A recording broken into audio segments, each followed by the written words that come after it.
Kaswabe, welcome to the #1 Filipino Luxury Rides channel. Ako nga pala si Rico Barrera para sa RICOSWABE channel. And on today's video, we have here a Mustang GT and V6 Camaro in their ultimate forms. Mga Kaswabe, let's begin!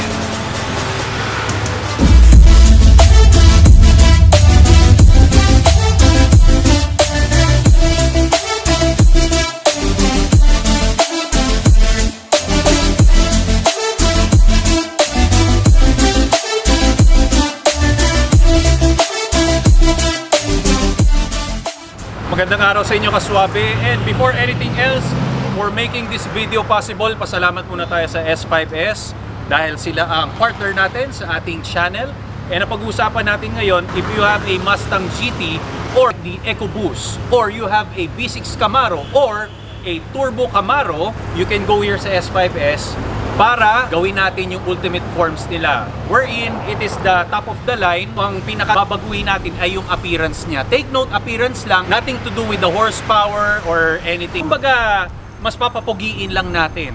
So umpisa natin yan, syempre we have here a Mustang GT. That is, yan yung performance arm or performance weapon ng Mustang, yung Shelby, which is, this one is the GT500. You can see the script. Alam naman natin kung anong itsura ng Mustang GT, and this one is the ultimate form with that very mad cobra kasama ang emblem, the Shelby script. Ayan ang matatagpuan mo. And saying na you have this GT500, this one is the most powerful Mustang ever. Pero syempre yung setup lang yung kinuha natin. Bago ko makalimutan, upon request ang pricing nito. Okay, diretso natin, you have dito ng extension ng lip spoiler, medyo mas mababa lang ng konti, and those two-piece splitter on the side. Ito yun, oh, very tall. Nakita mo yung pag-slide dito? It comes with the aerodynamics, and of course you have a matte black, yung marker lights natin, and gloss black. Another bodywork para mas kumapal. Yan ang maganda pag naka Shelby kits ka. So pagdating natin dito walang binago kasi Mustang GT pa rin yan. You have an inverted side skirt. Inalam namin mabuti yan kung saan ang pwesto, nandito talaga siya. Flat flap. Meron ka rin kasama sa package na rear spoiler. Then ang pinaka-the best niyan, you have quad exhaust tips. Merong kasamang package, chrome tips. Tapos you have this GT500 rear diffuser. This one is sold separately. Hindi siya kasama sa package yung pinaka-owner. Kumuha na lang siya, of course, para mas maging matching type. Okay? Unang unit ng Mustang na Shelby GT500 here in the Philippines. The most powerful, the most baddest, the most venomous, and the most expensive lineup ng Mustang ever. We have a premium silver holographic by S5S. So kasama na rin to. So that's the appearance of the Shelby GT500. You have the choice na kasi pag bumili ka ng Shelby GT500, that's the most expensive Mustang. Pero pag may mga ibang tao gusto lang kunin yung appearance, katulad nung sa akin, RS, ginawa natin ng ZL1. Pag ZL1, nasa plus 4 million pa yun. So medyo walang di pa kaya, at least appearance, pogi pa rin siya. Let's go ngayon dito sa, nako, mga Kaswabe, ito yung hindi ko talaga kabisado eh. Etong Camaro, syempre, this one is the fascia of the ZL1. Okay? Which, pang performance na Camaro. Kumbaga, yun yung tinatawag na ultimate Camaro form. You have these signature grills na katulad sa atin, gloss black. So wide mouth, very massive yung itsura. Ito yung naninindak sa kalsada. As we go here sa hood, you have this ZL1 hood. Optional siya Kaswabe. You can add this hood, or gusto mo yung regular mo lang na hood ng Camaro, and even dito sa GT500, there's an option para makuha mo yung pinaka GT500 hood niya. Side skirt ng ZL1. Gloss black. You know what's tasteful about this modification pagdating sa Camaro? Halika rito Kaswabe. Ito yung nightmare pag tumingin ka sa side mirror mo at makikita mo yung LED lights. Then lahat to, it's totally dark, it's totally blacked out. Alam mong hahamunin ka nito. This ZL1 wants to perform. It comes with a rear spoiler, kasama yan. Then ito yung maganda. Yung sa akin, this one is very boring. Yung sa akin. Pero pag kinuha mo rito sa S5S, you have an aggressive rear diffuser.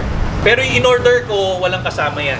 Can you imagine na yung stock mo na muscle car, two of the most iconic muscle car dito sa Pilipinas, and syempre sa buong mundo, ayun ang gagawin natin, i-transform natin. For more information, please contact S5S or even sa akin, pwede ka mag-straight in.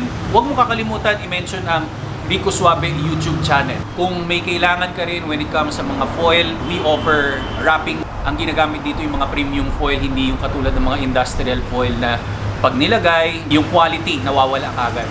So go here, 123 S5S AUTOHUB, Visayas App. And you can see yung mga pang setup natin, nandito lang yan, orderin nyo lang. So for more information again, please check link in the description below. Okay? May kaparehas siya na ano? Yung neighbor niya, color red din yung Mustang. So, ang kwento nito, red yung Mustang ng neighbor niya, ang nabili ng unit, red din. So, quick solution, i-foil wrap natin para maiba. Oo. Kasi anong nangyari nun, yung nakita niya yung red, after ilang days, hawak niya yung susi, pinasok niya yung Mustang, nagulat siya, ayaw bumukas. Yun pala, sasakyan pala ng kapitbahay niya yun. So, ikaw, gusto ba mangyari sa'yo yun? Yung sasakyan mo, dahil magkaparehas, magkamuka, so, ang gagawin lang natin is i-upgrade lang natin. Kumbaga, different styling, mas level up. Alam mo naman ang Shelby GT500, doble to ng presyo. Pag hindi ka fanatic naman ng supercharged engine and nasa Pinas tayo, bira mo lang gagamitin, hindi ka naman masyado magpa-fun run, hindi mo nang papasikat yung makina mo dahil medyo delikado din. So I suggest yung aesthetics na lang yung gawin natin, yung pinaka-itsura. Yung materials natin, mga ABS plastic, which is yung ginagamit talaga ng OEM. Oo. Ito yung pang-glide. Pag gano'n, no? Pag gano'n ka. Hindi, gano'n lang. Para sa front splitter natin, no? Tama?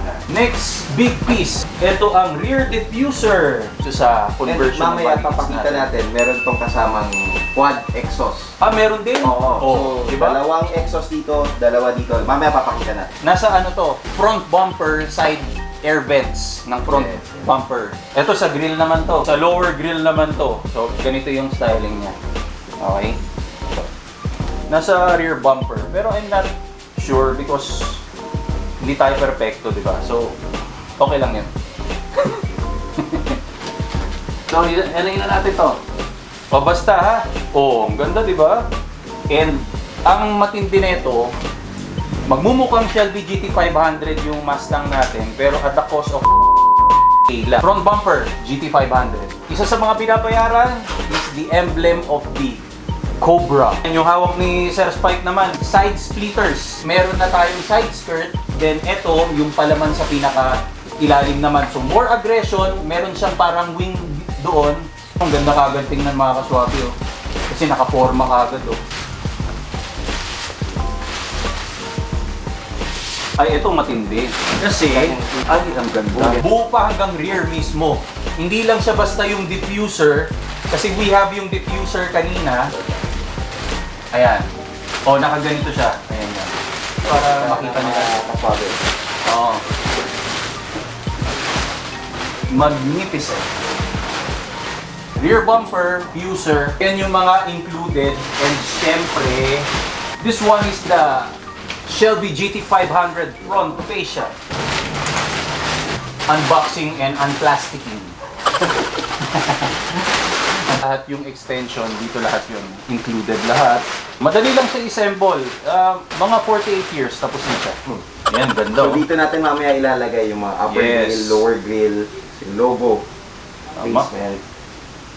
Ayan. Yun. Hindi natin kakalimutan na meron din tayong rear spoiler. Yan. Diba? Ayun, ito yung partner ng rear diffuser. Now, which is, hindi ko ina-expect na may kasama pa included. Quad exhaust. More aggression sa iyong exhaust. See this? Oh? Nice. May ba pwede kayo mag-toast? Inuman na. Joke lang.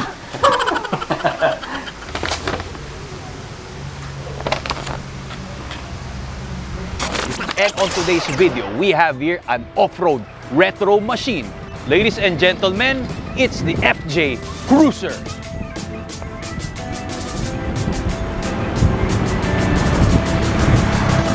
Mga kaswabe, let's begin!